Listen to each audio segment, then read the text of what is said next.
Current transformer का selection हम कैसे करते हैं? तो सबसे पहले हम प्राइमरी करंट का हम डिसाइड करते हैं सिटी का।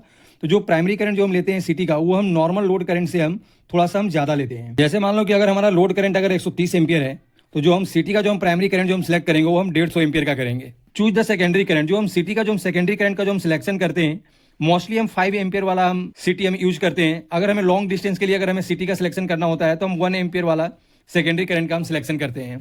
थर्ड होता है फाइनलाइज द सिटी रेशियो। तो जो सिटी रेशियो जो होता है वो हमारा होता है primary rated slash secondary rated.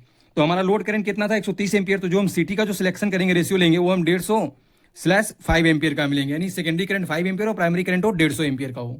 अगर हम सिलेक्ट एक्यूरेसी की क्लास की अगर बात करते हैं, अगर मीटरिंग के लिए होता है तो जो हम क्लास लेते हैं 0.2 या 0.5 या 1.0 का हम लेते हैं।